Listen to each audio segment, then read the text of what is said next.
요즘 AI 이야기 정말 뜨겁죠? 이 성장이 어디까지 갈까 싶은데 멈출 기미가 안 보입니다. 그런데 말이죠. 딱 2년 뒤 2026년에 이 거대한 흐름이 아주 단단한 벽에 쾅 하고 부딪히게 될 거라는 전망이 나왔습니다. 바로 하드웨어라는 벽이죠.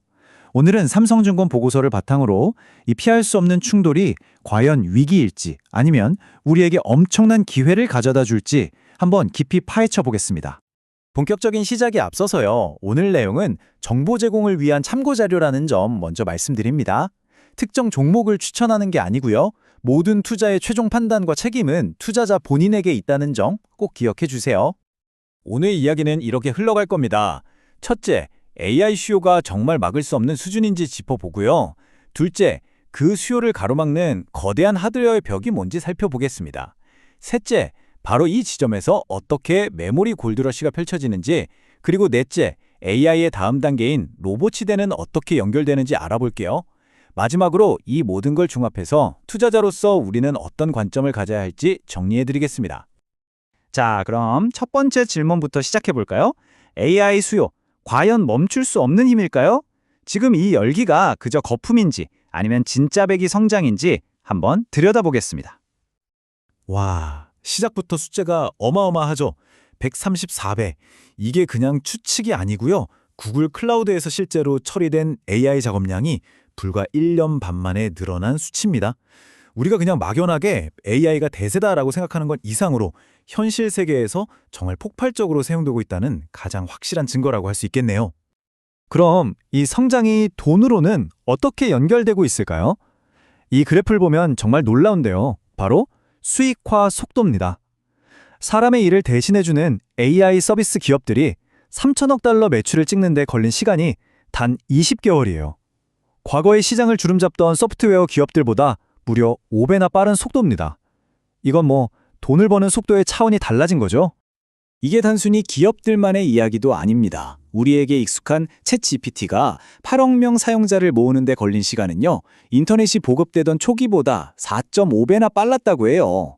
그러니까 기업도 개인도 모두가 역사상 유례없는 속도로 AI를 받아들이고 있다는 뜻입니다.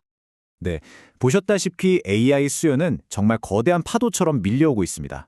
하지만 어떤 파도든 결국 해안선이라는 한계에 부딪히기 마련이죠.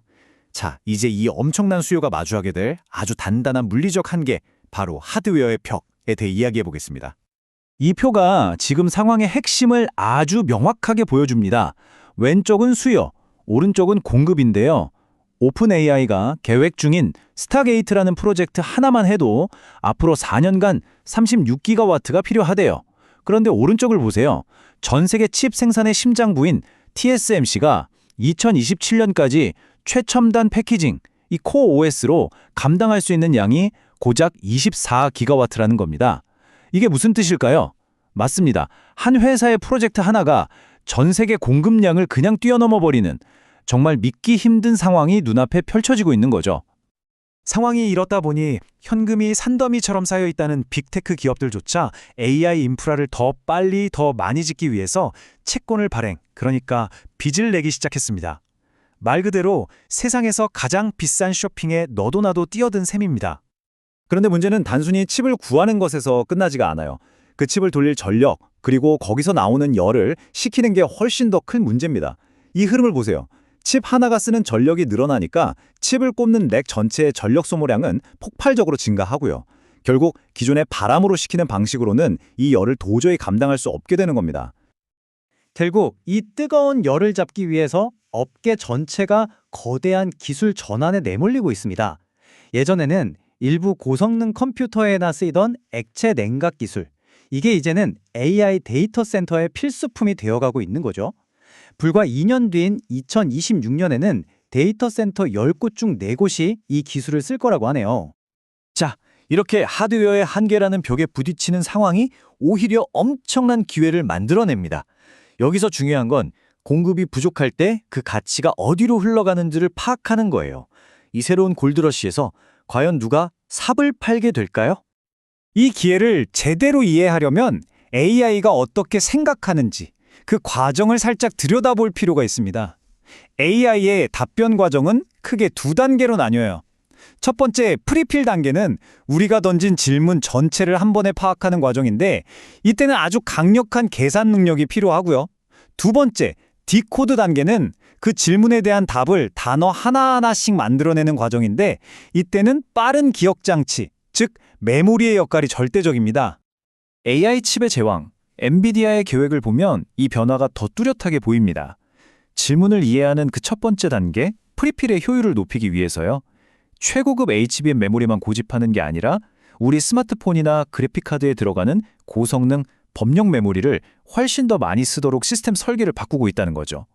보세요. 차세대 시스템에서는 범용 D램 비중이 무려 70%까지 올라갑니다. 바로 이 지점이 이번 분석의 핵심적인 통찰입니다. 메모리 골드러시가 비싼 HBM에만 해당하는 이야기가 아니라는 거죠. 이런 구조적인 변화 때문에 고성능 범용 D램에 대한 수요까지 함께 폭발하면서 메모리 시장 전체가 들썩이고 있다는 겁니다. 그래서 보고서는 바로 이 지점에서 한 기업을 주목합니다. 바로 삼성전자입니다. 왜냐하면 보고서 분석에 따르면 2027년 말까지 이렇게 폭증하는 범용 메모리 수요를 감당할 만한 새로운 생산 시설, 즉 클린룸을 확보한 사실상 유일한 공급자가 될 가능성이 높기 때문이라는 거죠. 자, 그럼 이제 시야를 조금 더 넓혀서 미래를 한번 볼까요? 이렇게 천문학적인 돈을 들여서 짓는 하드웨어 인프라가 단순히 챗봇만을 위한 건 아닐 겁니다. 이건 바로 AI가 디지털 세상을 넘어서 우리가 사는 물리적인 현실 세계로 들어오기 위한 초석을 다지는 과정이라고 봐야 합니다. 이 타임라인에 보면 그 미래가 훨씬 더 선명해집니다. 보고서는 특히 2026년을 피지컬 AI의 원년, 즉 물리 AI 시대가 열리는 해로 지목하고 있어요.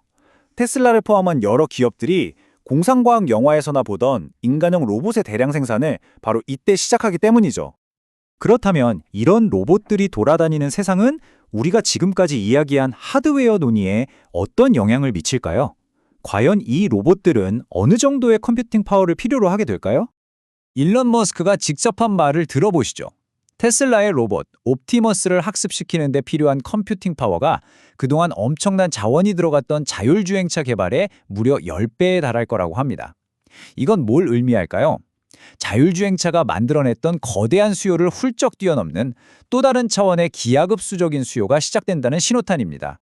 자, 지금까지 폭발하는 수요에서부터 물리적인 한계, 그리고 로봇이라는 새로운 미래까지 쭉 훑어봤습니다. 그럼 이 거대한 변화의 흐름 속에서 우리 투자자들은 도대체 무엇을 보고 어떤 전략을 세워야 할까요? 보고서가 제시하는 투자 전략의 핵심은 아주 명확합니다. 눈에 보이지 않는 소프트웨어가 아니라 손에 잡히는 물리적 한계에 집중하라는 겁니다. 이건 반짝하고 끝날 유행이 아니라 적어도 2027년, 2028년까지 이어질 거대한 인프라 투자 사이클이라는 거죠. 따라서 기회는 GPU 하나에만 있는 게 아니라 그 GPU를 제대로 돌리기 위한 메모리, 전력, 냉각 시스템 같은 생태계 전체에 넓게 퍼져 있다고 봐야 합니다. 오늘 이야기 마지막으로 이 질문을 던지면서 마무리하겠습니다. AI라는 무한한 수요가 물리학이라는 요한한 공급의 벽에 부딪히고 있습니다. 이 새로운 골드러시 시대에 금을 캐는 사람들에게 곡괭이와 삽을 팔아서 진짜 돈을 버는 사람들은 과연 누가 될까요? 구독, 좋아요, 알림 설정은 크리에이터를 춤추게 만듭니다. 이상 주식으로 세상 이야기였습니다.